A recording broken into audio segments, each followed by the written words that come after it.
سلااوڕێز هاوڕانی هێژا هیوادارن باش و تەندروست و سەلامەت بن لە هەر شوێنێکی دنیا. ئەو کابرایی لە تەنیشتم هەیە ئەوە ناوی مستەفا جەجەلیە.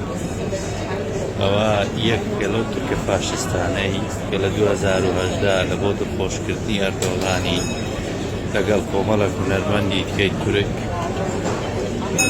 بۆ داگیرکردنی عەفرین مارشێکیان دانا، گۆرانێکیان بڵاو کردەوە بە ناوی مارشی تورکی بۆ داگیرکردنی عەفرین.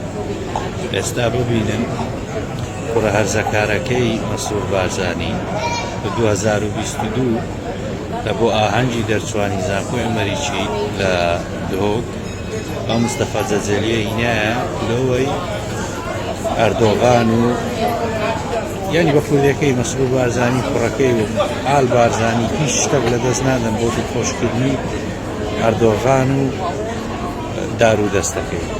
یعنی بە کوردەکەی مەبەستی ئەو ڤیدیۆی من ئەوەیە ئەوانە بە هەموو خەڵکێک دەرێن جاش.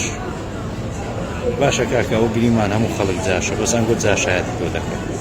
ئێوە داگیرکاری نییە، لەسەر کابرا هاتی لەسەر داگیرکاری خاچی کوردستان ماشینەتەوەی لە بۆ تورک دەرێت. ئەتش دەهینی لە وڵاتەکەی خۆت دنیای کوارەشی دەدەی گۆرانی دۆبرێ لە بۆ ئاهەنگی دەرچوانی زانکۆی. ئێوە جاشایەتیە. ئەوجە کۆیلەکانیش شەو ڕۆژ دەمە خڕدەبنەوە بەمە دەرێن جاش.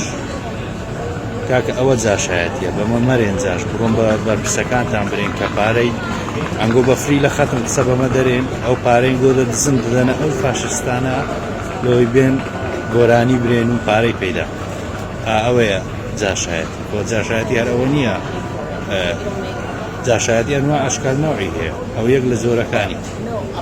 ئیتر بە هیوام ئەو کۆیلانەی کە بە فری لە خەتر قسە بۆمە دەرێن بەسەر خۆیان بێنەوە ببینن چێ جاشە. ئەمەیان ئال بارزانی. Aşırı